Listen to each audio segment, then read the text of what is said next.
नमस्कार दोस्तों। बिहार की राजनीति मज़ेदार हो गई है। जब से प्रशांत किशोर ने बिहार में राजनीति करना शुरू किया तो सही मायनों में बिहार को विपक्ष मिला।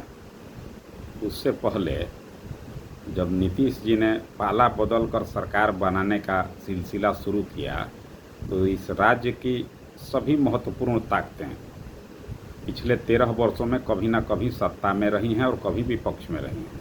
नीतीश जी मुख्यमंत्री रहे और भाजपा और राजद सरकार में आते जाते रहे। इस तरह से विपक्ष कुछ रह नहीं गया था।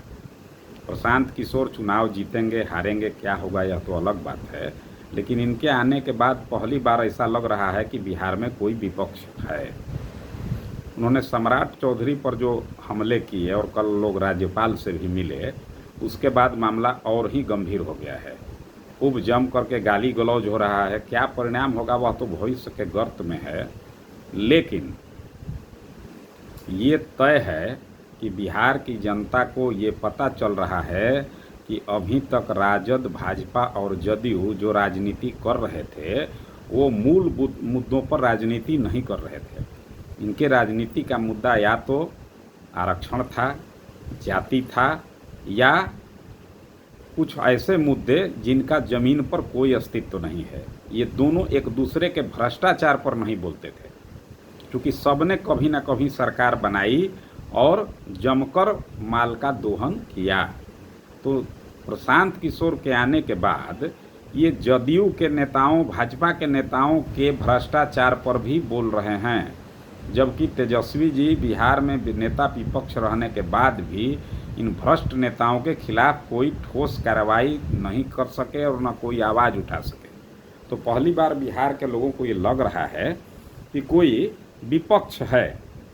इससे भाजपा और जदयू के नेताओं को जो एक घमंड हो गया था कि हमने तो सत्ता में सबको सम्मिलित करके एक तरह से यहाँ पर सबको सत्ताधारी बना दिया है, तो हमारा विपक्ष है कौन? हमारे कुकर्मों पर कोई नहीं बोलेगा। ये घमंड इनको हर तरह के गलत काम करने में प्रोत्साहन देता था। आपको याद होगा कि गाहे बगाहे हर एक आध महीने पर पटना में कोई ना कोई आंदोलनकारी बुरी तरह लात, जूते, लाठी, डंडे से पीटे जाते हैं। दुनिया के किसी भी जनतांत्रिक देश में इस तरह से आम जनता की पिटाई बिना मतलब का नहीं होता है, लेकिन बिहार में होता है। इतना मार मारा जाता है यहाँ जनतंत्र के अधिकारों का इस्तेमाल करने वाले प्रदर्शनकारियों को कि दूसरे देश देखते होंगे तो हंसते होंगे कि कैसे गधा लोग हैं कि अपनी ही चुनी हुई सरकार से पीटे जा रहे हैं। लेकिन हम लोग पीटे भी जाते हैं और फिर जाति के नाम पर वोट दे करके ऐसे ही लोगों को चुनाव भी जिता देते हैं। और सबसे दुखद यह है कि बिहार राज्य में जो लोग कमज़ोर संख्या वाली जातियों के लोग हैं, जिनकी आबादी 40% है, सर्वाधिक उत्पीड़ित हैं, पीड़ित हैं, हर जगह मारे पीटे जाते हैं, वही वोट दे करके सरकार बनाते हैं। जो भी बहुसंख्यक जातियां हैं उनका तो वोट तय है कि वो कहाँ जाएंगे, और उनके जाने से कोई फर्क थोड़े पड़ता है। ब्राह्मण, राजपूत, भूमिहार, कायस्थ के भाजपा को देने से सरकार बनेगी भाजपा की, कि यादव और मुसलमान के वोट देने से राजद की सरकार बनेगी? तो तय है कि यही वोट देंगे यहाँ। तो इस वोट से क्या फ़र्क पड़ने वाला है? वोट से फ़र्क पड़ता है जो 1%, आधा परसेंट की आबादी में हैं, बिखरी हुई जातियां हैं, लेकिन सम्मिलित रूप से 40% हैं। वो न पक्ष में हैं और न विपक्ष में हैं, कहीं नहीं हैं, कोई इनको नहीं पूछता है। और वही जब दिग्भ्रमित होकर के हिंदू राष्ट्र, राष्ट्रवाद, सामाजिक न्याय, संविधान बचाओ या इस तरह के किसी मुद्दे पर दिग्भ्रमित होकर के बिना टिकट पाए, बिना किसी तरह का भागीदारी लिए सत्ता में जब ये वोट देते हैं तो सरकार बनती है। यही जिन्न थे लालू जी के, और यही जिन्न आज नीतीश जी के माध्यम से भाजपा के पास चले गए हैं, जिसके चलते सरकार बनती है। हमारी आवाज़ उठाने वाला कोई नहीं था। कमज़ोर संख्या वाली जातियों की आवाज़ आज भी कोई नहीं उठा रहा है। प्रशांत किशोर भी राजनीति में भ्रष्टाचार को मुद्दा बनाए हैं। एक अच्छी बात उन्होंने कही है कि अति पिछड़ी जातियों को हम लगभग उनकी आबादी के अनुरूप टिकट देंगे और पैसा देकर चुनाव लड़वाएंगे।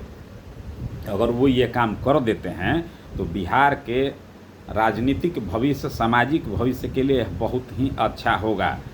परिणाम चाहे जो हो, लेकिन पहली बार ऐसा होगा कि इन कमज़ोर संख्या वाले जातियों के लोग पूरे दमखम के साथ राजनीति में आएंगे। हमें इंतज़ार करना होगा और अभी हमें आनंद लेना है इस राजनीतिक मारामारी गाली गलौज का जो सम्राट चौधरी पर आरोप लगने के बाद पूरे बिहार में हो रहा है। सम्राट चौधरी पर हत्या जैसे जघन्य कांड का आरोप लगाने और राज्यपाल से मिलने के बाद भाजपा के लोग पूरी तरह से बौखलाए हुए हैं। ऐसा लग रहा है कि अगर मौका मिले तो प्रशांत किशोर को फांसी दे दें। हमें इनका आनंद लेना है, इस झगड़े में नहीं पड़ना है। कमज़ोर संख्या वाली जातियों के लोगों को किसी भी राजनीतिक मुद्दे में नहीं फंसना है। सिर्फ और सिर्फ एक चीज़ देखना है कि कौन हमको कहाँ टिकट देता है और उसको जिताने का काम करना है।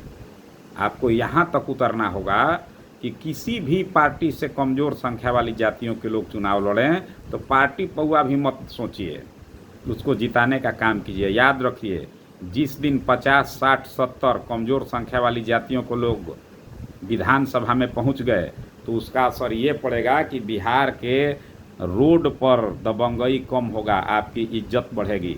अगर विधानसभा में आप सामाजिक न्याय नहीं करा पाए तो लाख सिर पटक के आप मर जाएं, सामाजिक न्याय सड़क पर नहीं आएगा।